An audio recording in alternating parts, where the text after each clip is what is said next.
Boa tarde, eu sou Tal Assunção, performer e pesquisadora em canção lírica brasileira, declamadora, como eu gosto mais de dizer, intérprete das artes vocais, preparadora e reeducadora vocal. Primeiramente, eu gostaria de agradecer ao Instituto Coral por Amor por mais esse Cantáguas, porque acho que é o terceiro Cantáguas que eu tenho a oportunidade de participar, e por mais essa participação nesse Cantáguas também. Além de poder mostrar meu trabalho de cantora, agora poder falar um pouquinho das bases que eu utilizo para o meu trabalho como preparadora e reeducadora. Vamos lá. Os pilares básicos da técnica vocal. Uau, parece muito mais complicado do que é, minha gente. Vamos lá. Regrinhas, premissas que a gente vai utilizar. Você é um instrumentista da voz. E aí eu vou fazer um paralelo entre o instrumentista do violão e o instrumentista da voz. O instrumentista do violão, ele usa a mão dele para tocar a corda. Você, instrumentista da voz, vai utilizar o impulso da sua expiração. Mas é a corda vocal do violão que vibra, e é a nossa prega vocal também que vibra. Ambas fazem sons muito mais suaves e pianinhos do que nós queríamos e precisamos.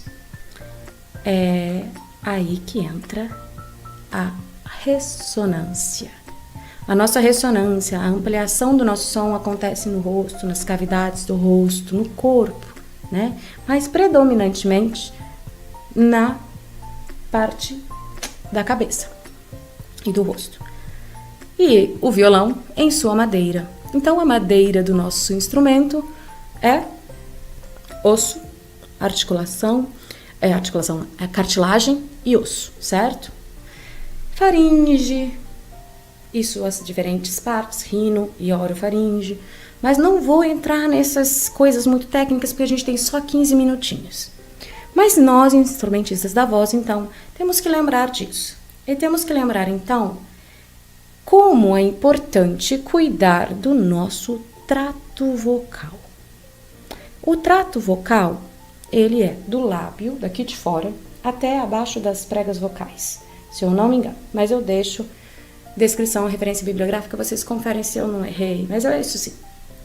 E nesse lugar aqui, é o lugar que tem que estar hidratado, mucosa, muito bem, na umidade correta, né? Não pode estar muito ressecado. Aí é nessa hora que uma rinite, uma sinusite começam a atrapalhar o cantor, porque está acontecendo que está mudando tudo por dentro de sensação, fica tudo mais comprimido, inchado, pegajoso, e aí aquele som que foi produzido lá na prega vocal, pequenininho, quando chega esperando ser ampliado na nossa madeira está em condições completamente adversas e a coisa não flui. Aí a gente sente a voz pesada, etc. Então, vamos lembrar que ressonância é básico, básico, básico. Respiração é básico, básico, básico, tanto quanto andam juntas e de mão dadas. Então, quando a gente encara o nosso instrumento, né, com essa coisa de ver a fonte do som e a ampliação do som juntas, a gente começa a conciliar respiração com articulação e dicção da fala. E aí eu vou falar da fala porque são das palavras, são os fonemas, né? Quando a gente começa a fazer fonemas, a gente começa a trabalhar lábios, língua, dentes.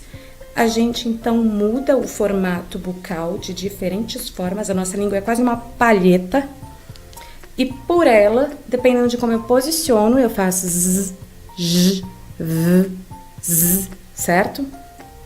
E aí a coisa começa a ficar muito rica, né?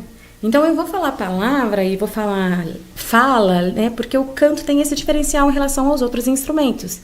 Mesmo que não tenha um texto, que seja um o tem sua forma e tem então um movimento de língua, céu da boca, lábios, a campana que se faz no o, e então os pilares são respiração e articulação e dicção, tá? Esses são os pilares. Quando você tiver consciência de como influencia isso, de como funciona isso, quando eles estão trabalhando juntos, você está pronto para procurar qualquer estética vocal. Porque você vai saber perceber se você entendeu o que o professor daquela estética está te falando. Você vai entender se aquilo está funcionando para o seu corpo, certo? E aí eu vou passar aqui alguns exercíciozinhos para a gente poder conversar mais sobre isso.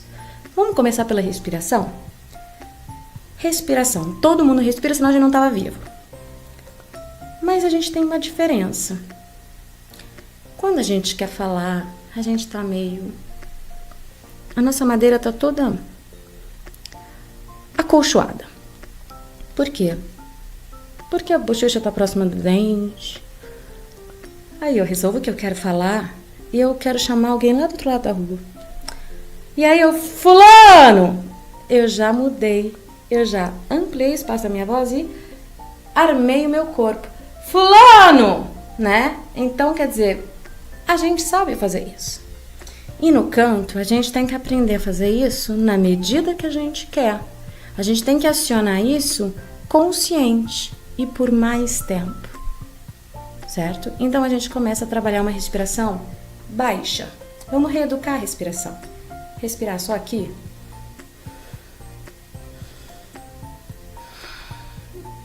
Ou quando alguém fala, respira profundamente. Vários alunos fazem assim pra mim. Mas é profundamente, gente, não é pra cima, tá? Então, eu vou falar pra vocês, sintam que tudo isso aqui tem que expandir. Costela aberta e abdômen mais baixo. É por isso que muitos professores de canto pedem pra você jogar a barriga pra fora. Porque quando você joga a barriga pra fora, fica meio impossível puxar o ombro junto. Tenta puxar pôr o ombro pra cima e a barriga pra fora ao mesmo tempo. Você não consegue. Então, ele impede você de fazer um vício ruim. Por isso que o professor pede para você usar essa coisa do abdômen expandido para baixo, para frente. Tá? É uma maneira dele corrigir um mau hábito seu dessa parte de colo e ombro, que automaticamente tensiona o pescoço e influencia um pouco também no espaço da sua laringe, que tá com as suas preguinhas vocais lá dentro, né? Então, o nosso corpo tem que ser proativo, tá? Dica: se você não entendeu muito bem o que é essa sincronia entre dicção e respiração, se você se admira com alguma coisa, então é isso, né? Então é isso, você já fez um diferente. Se alguém te faz uma surpresa boa, você tá admirado. Eba! Você já fez o som com o que a gente chama de uma ressonância mais alta, tá? Que é mais na máscara, que o professor de canto gosta de falar. Se você ficar irritado com alguma coisa, ou meio decepcionado, desconfiado, você já faz aquele, não tô gostando disso não é?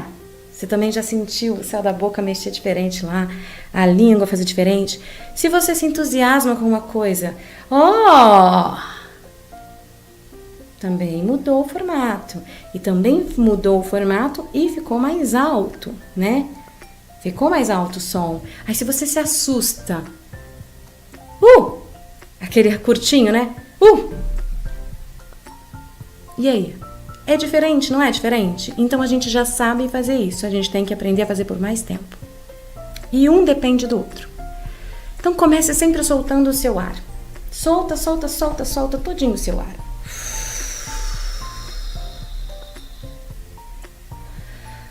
Quando você inspirou, observe se você fez como eu, que ampliou essa parte, ou se você suspendeu seus ombros. Outro exercício muito importante e de ótimo, porque exige que você esteja realmente mandando um fluxo de ar contínuo, é bem levinho.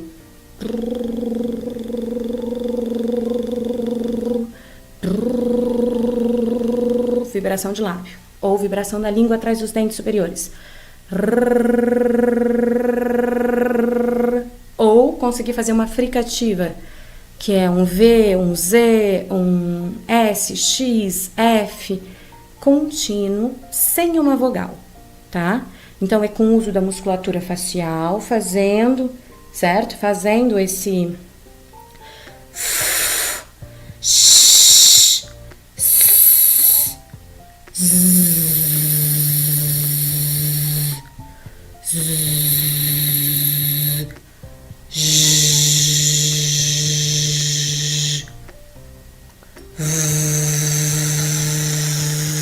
E aí você vai ter a oportunidade de entender aquilo que eu falei, das palhetas que a gente cria quando está usando a articulação bem corretinha, certo? Quando você vai fazer um boca chiusa, esse boca chiusa mesmo, nunca, ó, ele tem que arredondar isso aqui.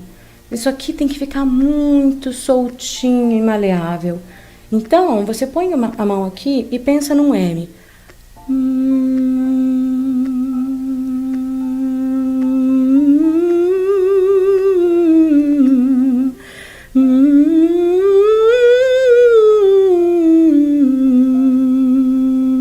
Seu lábio está vibrando, o som está saindo pelas fossas nasais e ele está na sua máscara, que o seu professor chamaria. E você consegue fazer esse M contínuo dentro da boca sem força se você acionar isso aqui.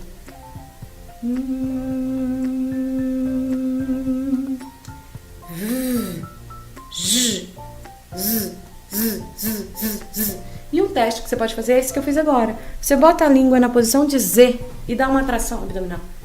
Z, Z. Aí no de S. Na de F. Você vê que tá sem vogal, tá sem definição, tá sem direcionamento, mas tá funcionando, então tá sincronizado. E uma outra dica para você não ter medo de careta. E aí é para isso que tá esse meu batom vermelho aí, que eu gosto, mas ele é um batom didático. Então, outros exercíciozinhos para você acordar aquilo que eu falei sobre articulação e dicção. Para ter uma boa articulação e dicção, você precisa de movimento, de maleabilidade, de flexibilidade facial, de língua e de lábios, né? Então,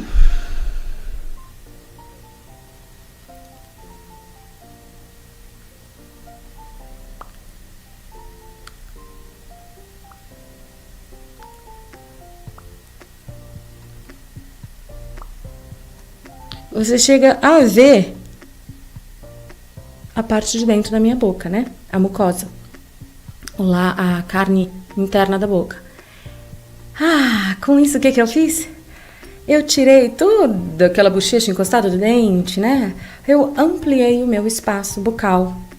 Quando eu faço essa ampliação, muda o som da minha voz por causa daquela ideia, ó, eu vou fazer outro paralelo. Imagina se eu colocar um monte de espuminha ou de tecido dentro da madeira do violão. Eu não vou amortecer um pouco?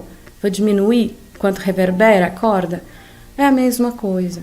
Então, eu vou controlar o volume da minha voz com o fluxo de ar e o posicionamento que eu der de espaço bucal. Juntos, de mão dadas, tá? Então, são 2 pilarezinhos, ou 3, se você quiser colocar o de propriocepção. Porque são essa propriocepção, essa capacidade de perceber o que acontece com o seu corpo, que vai te ajudar a tatear se você está fazendo mais força do que precisa.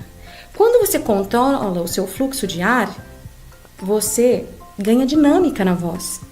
Mas essa dinâmica também depende um pouquinho de como você trabalha e articula aqui em cima. Não basta só jogar o ar, você pode acabar travando alguma coisa se você disposicionar demais a sua laringe, se você de alguma forma tensionar isso aqui, você trava o agudo do mesmo jeito. Então, nossa palestrinha está terminando, mas eu tenho um canal no YouTube que vai estar aqui embaixo, eu deixo as referências bibliográficas, Instagram e tudo mais para vocês tirarem dúvidas. Lembrem-se, no canto, o melhor guia são as nossas sensações e a nossa consciência de ouvido interno e externo. Uma boa tarde, continuem com a gente no Cantáguas.